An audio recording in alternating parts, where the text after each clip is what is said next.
कहे अबे नया नया शादी बाबा का कहे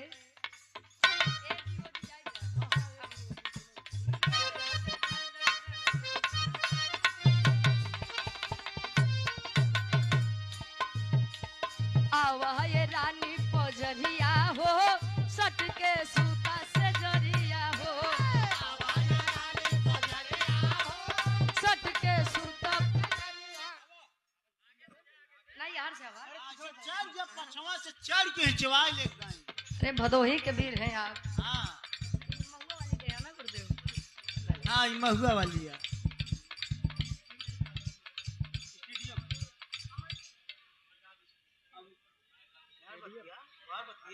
आदरणीय हृदय के गार्जियन जी अमल सिंह हमारे बाबूजी महर्षि आजाद स्टेडियम मेढ़ी की पवन सरजमी से हमारे गार्जियन जी सुंदर माला अंगों से देकर सम्मान के आशीर्वाद के शादी और ढेर सारा हमारे पुरस्कार एक स्वर में सबके नमस्ते प्रणाम स्वीकार हो।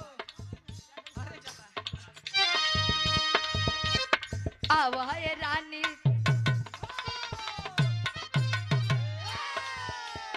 आवा ये रानी